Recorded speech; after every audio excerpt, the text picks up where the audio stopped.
So hello everyone, जो आज का हमारा लेक्चर है उसमें हम टेक्निकल एसईओ की जो चेकलिस्ट हम डिस्कस कर रहे थे। तो उसमें हम जो है लास्ट लेक्चर्स में हमने robo.txt फाइल साइट मैप इन सब के बारे में डिस्कस कर लिया। इसके अलावा एरर्स के बारे में भी हमने डिस्कस कर लिया है कि 404 एरर क्या है और रीडायरेक्शंस क्या है। ठीक है। अब जो आज का हमारा लेक्चर है उसमें हम बाकी जो टेक्निकल एसईओ की चेकलिस्ट है उसके पॉइंट्स को देखते हैं। तो एक है कोर वेब वाइटल्स और एक है Google Search console and Google analytics. अब ये क्या होता है इसके बारे में हम लोग डिस्कस करेंगे आगे आने वाले लेक्चर्स में डीप में। पर इनको कैसे हम अपनी वेबसाइट में इंस्टॉल करते हैं आज हम ये देखने वाले हैं कि कैसे किस प्लगइन की मदद से ये गूगल की जितनी भी सर्विसेज है इनको हम अपनी जो वेबसाइट है वर्डप्रेस की वेबसाइट उस पर हम अपलोड कर सकते हैं। ठीक है। तो सबसे पहले कोर वेब वाइटल्स होते क्या है, तो यहाँ पे लिखा है improve your LCP FID and CLS and by the Google Search Console. देखिए क्या होता है, ये मेनली आप इसको स्पीड से समझ सकते हैं। हमारी वेबसाइट की जो लोडिंग स्पीड है ना, वो इन तीन फैक्टर्स के ऊपर डिपेंड करती है, एलसीपी एफआईडी एंड सीएलएस। इसके बारे में जो इस जब हम डिटेल पढ़ेंगे तो हम डिस्कस करेंगे। पर ये जो है हम मेजर कर सकते हैं गूगल का पेज स्पीड इनसाइट एक टूल होता है, गूगल का ही फ्री टूल है जिससे हम अपनी वेबसाइट की स्पीड में क्या चेंजेस हैं और मोबाइल फ्रेंडली है कि नहीं, लैपटॉप के लिए फ्रेंडली है कि नहीं, कंप्यूटर के लिए फ्रेंडली है कि नहीं, इनके बारे में डिस्कस करेंगे। ठीक है।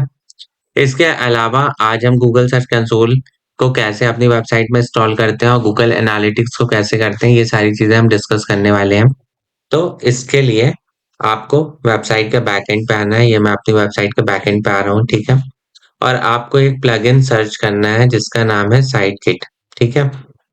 आप अपने प्लगइन सेक्शन पे आइएगा और प्लगइन सेक्शन पे आके आपको सर्च करना है। मैं फिर से दिखा देता हूँ आपको। आपको अपने ऐड प्लगइन वाले सेक्शन पे आइएगा। ठीक है। और यहाँ पे आपको सर्च करना है साइट किट। ठीक है। तो जैसे आप साइट किट करेंगे तो ये आपको दिखने लगेगा site kit by Google analytics search console AdSense and speed. ठीक है। अब इस प्लगइन का यूज क्या है सबसे पहले समझते हैं। तो हमारी वेबसाइट पे गूगल की जितनी भी सर्विसेज हैं, पहले क्या होता था कि गूगल सर्च कंसोल जो है उसको ऐड ऑन करने के लिए मुझे अलग से करना पड़ता था, फिर उसके कोड जो है वो अलग से अपने हेडर सेक्शन पे लगाने पड़ते थे। गूगल का जो एनालिटिक्स है जब हम उसको करते थे तो वो अलग से इंस्टॉल करते थे और फिर उसके एनालिटिक्स के कोड हमारे हेडर सेक्शन पे लगते थे। कोई भी चीज जिनको हम प्लगइन के थ्रू इंस्टॉल करते हैं हमारी वेबसाइट पे, तो उसके कोड हमको डिफरेंट डिफरेंट तरीके से अपनी वेबसाइट पे लगाने पड़ते हैं। ठीक है। अब ये जो गूगल की सारी सर्विसेज है, तो जब हमको हर बार अलग अलग कोड लगाना पड़ता था तो प्रॉब्लम होती थी। तो इसके लिए गूगल ने एक प्लगइन को मैं इन्वेंट किया जिसका नाम है साइटकिट बाय गूगल। यहाँ पे हम गूगल की जितनी भी सर्विसेज हो, चाहे वो एनालिटिक्स हो, चाहे सर्च कंसोल हो, चाहे एडसेंस हो, चाहे स्पीड के लिए पेज स्पीड इनसाइट, इसके अलावा गूगल एड्स, जितनी भी सर्विसेज है वो सारी सर्विसेज एक ही जगह पे हमको अवेल हो जाती हैं। हमको हर बार अलग अलग प्लगइन को इंस्टॉल करने की जरूरत नहीं होती। ठीक है। तो अभी इसको कैसे इंस्टॉल करना है मैं आपको दिखा रहा हूँ। तो आपको साइटकिट बाय गूगल जो है इस प्लगइन को इंस्टॉल करना है।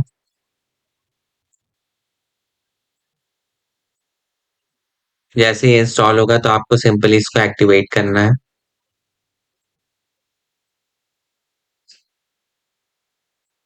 ठीक है। ये एक्टिवेट हो गया। अब ये एक्टिवेट होके आप यहाँ पे देख सकते हैं कि आपका साइटकिट बाय गूगल यहाँ पर शो होने लगा है। अब आपको लेफ्ट साइड पर आना है और साइटकिट पे आना है। यहाँ पे आपको डैशबोर्ड का ऑप्शन दिखेगा, तो आप डैशबोर्ड के ऊपर क्लिक करिएगा। इसके बाद आपको यहाँ पे लिखा होगा सेटअप साइटकिट। ठीक है। तो आपको पूरा आप एक एक करके सारी चीजें सेट करना है। तो आपको इसको सिंपली इसको चेक कर देना और यहाँ पर करना है साइन इन विद गूगल। इसमें आपको एक चीज याद रखनी है कि जिस ईमेल आईडी से आपने आपकी जो वेबसाइट बनाई हुई है उसी का यूज करिएगा हर जगह पे, चाहे साइट किट हो साइट का कंसोल हो। आप ये कर सकते हैं कि आप एक ईमेल आईडी बना लीजिए जो आप हर जगह यूज कर सकें। ठीक है। तो इससे क्या होता है कि सारी ईमेल आईडी सेम होती है तो आपको प्रॉब्लम नहीं फेस करनी पड़ती है। हर बार अलग अलग ईमेल आईडीज होती है ना तो वो आपको भी प्रॉब्लमैटिक हो जाता है। तो ये इसके बचने के लिए आप हमेशा एक ही ईमेल आईडी का यूज करिएगा। इसके बाद मैं कंटिन्यू कर देता हूँ। इसके बाद आपको सेलेक्ट ऑल के ऊपर क्लिक करना है। इसके बाद कंटिन्यू। फिर आपको वेरीफाई करने के ऑप्शंस आएंगे, तो आप सिंपली इनको वेरीफाई कर दीजिएगा।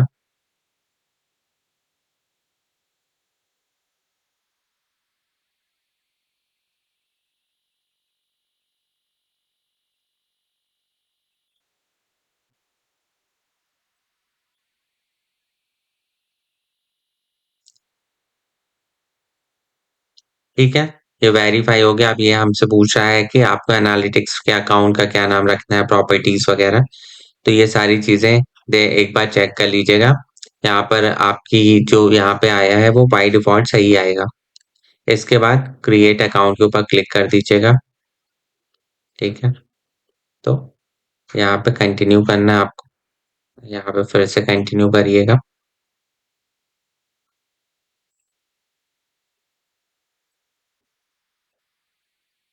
ठीक है, ये क्या है, ये आपका एनालिटिक्स शो कर रहा है। ये एनालिटिक्स को कनेक्ट करने की कोशिश कर रहा है। तो ये देखिए, मैं यहाँ पर इंडिया डाल देता हूँ। ये इंडिया मैंने कर दिया। इसके बाद आपको आई ऑल्सो सेलेक्ट के ऊपर क्लिक करना है। उसके बाद आपको नीचे आना है और आई एक्सेप्ट के ऊपर क्लिक करना है। ठीक है, और फिर सबसे नीचे आना है और यहाँ पे आई एक्सेप्ट कर दीजिएगा।